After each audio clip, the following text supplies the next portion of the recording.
Shri Venkateswara gold తాకట్టులో ఉన్న మీ బంగారాన్ని విడిపించి కొనబడును.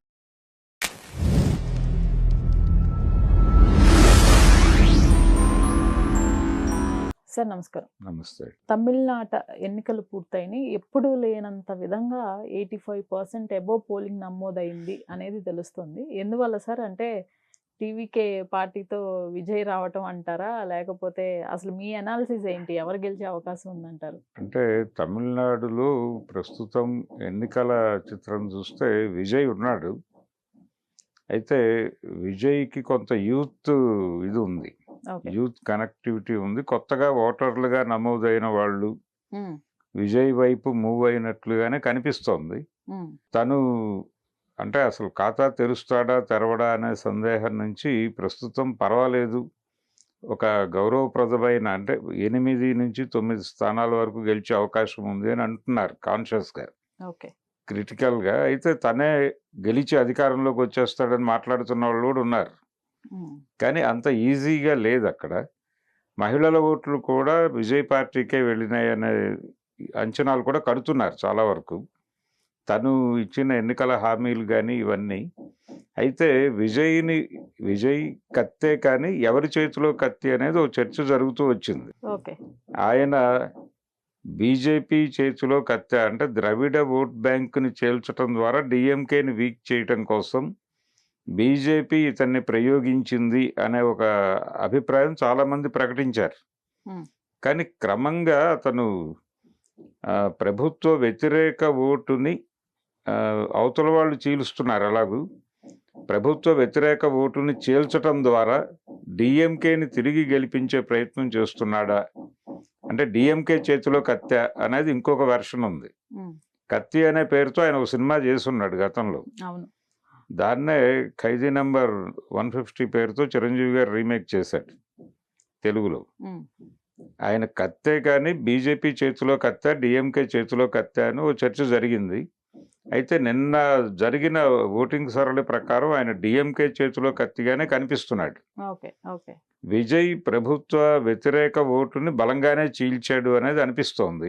ఉమ్, ఈ పోలింగ్ జరిగిన పద్ధతి 85% దాటటము ఇవన్నీ, ఉమ్, దాంతో కొంత డిఎంకేకి లైన్ క్లియర్ అయింది అనేది ఒక అంచనా.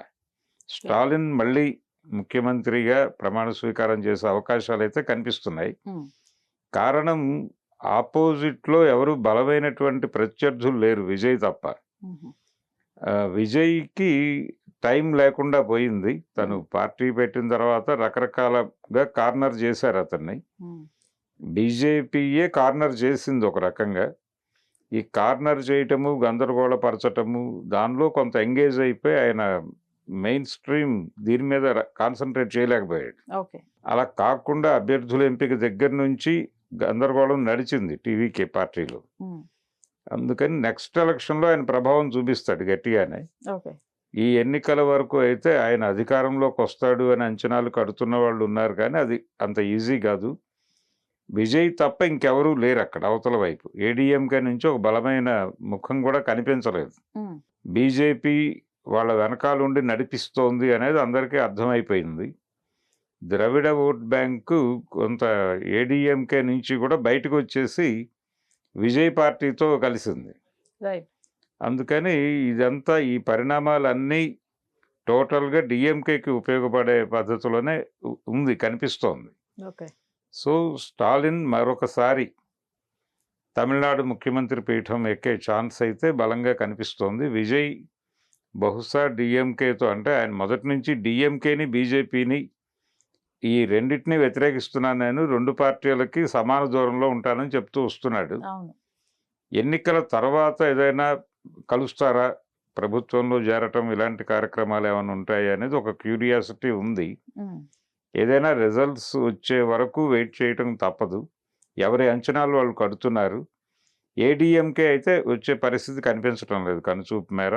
ఛాన్సు డిఎంకే వైపే ఉంది, మెరుగ్గా ఉంది.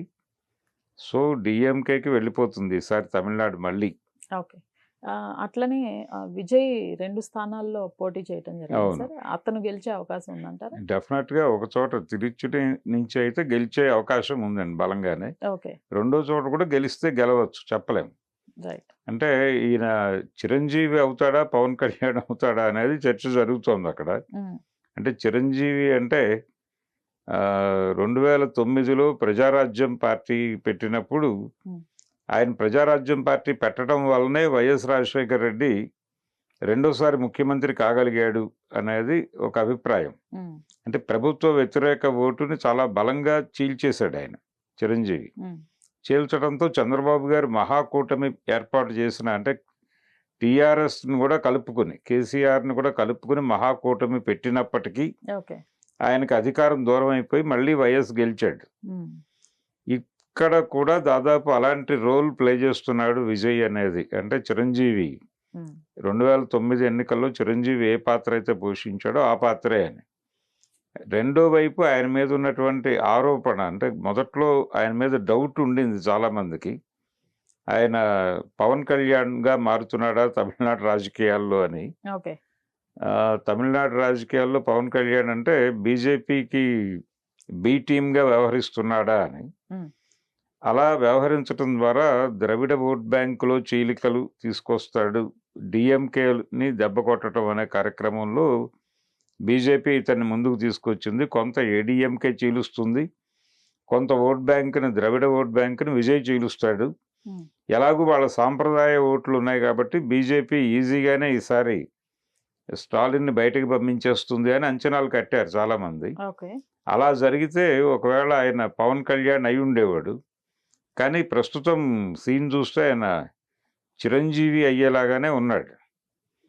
అంటే ఆ రోజున 2009లో చిరంజీవి నిర్వహించిన, ప్రజారాజ్యం నిర్వహించిన పాత్ర ఇప్పుడు టీవీకే పార్టీ విజయ్ చేయబోతున్నాడు తమిళనాడులో. అలా ఆ రోజున రాజశేఖర రెడ్డి ఎలాగైతే రెండోసారి సీఎం అయ్యాడో అలాగే ఇక్కడ స్టాలిన్ మరొకసారి ముఖ్యమంత్రి అయ్యే అవకాశాన్ని విజయ్ ఫెసిలిటేట్ చేస్తున్నాడు అనేది ఒక నమ్మకం అయితే కలిగింది నిన్న జరిగినటువంటి ఓటింగ్ సరళిని చూస్తే.